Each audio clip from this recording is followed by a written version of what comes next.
Mayroong maraming uri ng mga kwento tungkol sa mga nilalang, tulad ng mitolohiya, mga kababalaghan, at mga kwento ng kathang-isip. Narito ang ilan lamang sa mga kwentong kababalaghan o kathang-isip lamang.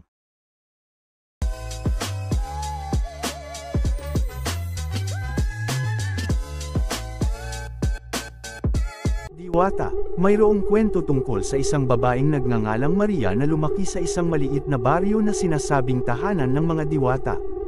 Tuwing gabi, naririnig niya ang kakaibang awit at tawa mula sa kagubatan sa likuran ng kanilang bahay. Isang araw, habang si Maria ay naglalakad sa kagubatan, biglang may lumitaw na magandang babae sa harapan niya. Ang babae ay nagpakilala bilang isang diwata at nagpahiwatig na siya ay may espesyal na misyon na kailangang gampanan si Maria.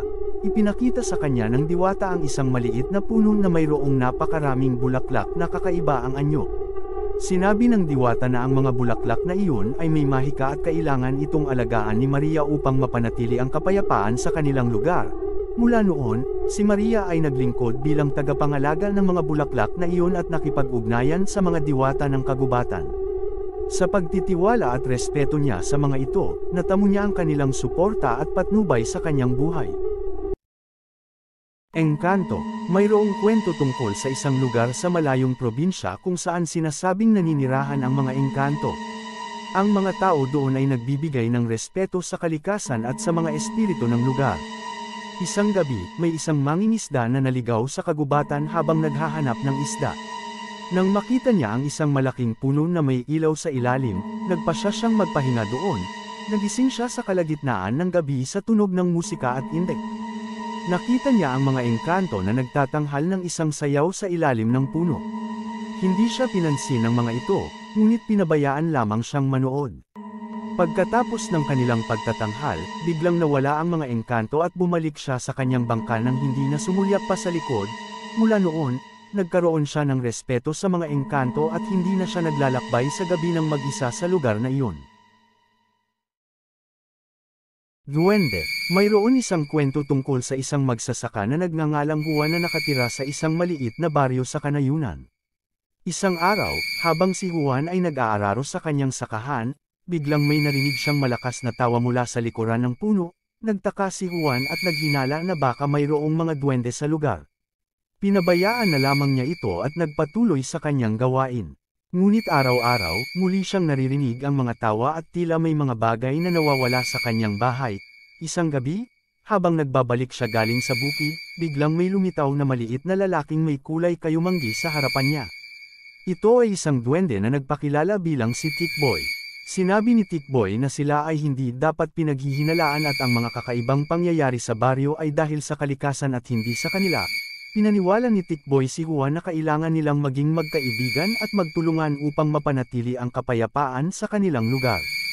Mula noon, naging magkaibigan sila at nagtulungan sa mga gawain sa sakahan at sa pagmamalasakit sa kalikasan. Kwento tungkol sa isang couple na nagngangalang Andres.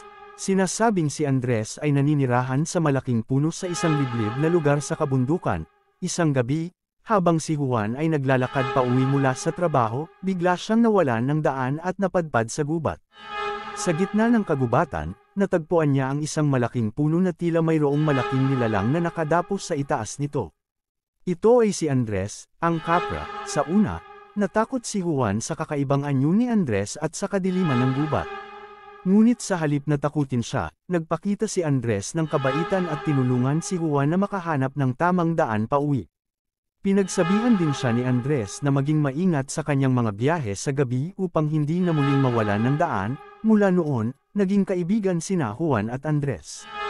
Bago mag-uwian si Juan, lagi siyang nagpapakita ng respeto sa puno kung saan naninirahan si Andres, at sa kabila ng kakaibang anyo nito, patuloy na nagiging magkaibigan ang dalawa. Aswang. Kwento tungkol sa isang aswang na nagngangalang Elena. Sinasabing si Elena ay isang magandang babaeng may kakaibang kapangyarihan na nagtatago sa isang maliit na baryo sa probinsya. Sa araw-araw, si Elena ay kilala bilang isang mahiyain at mabait na kababayan. Ngunit sa gabi, lumalabas ang kanyang tunay na anyo bilang isang aswang.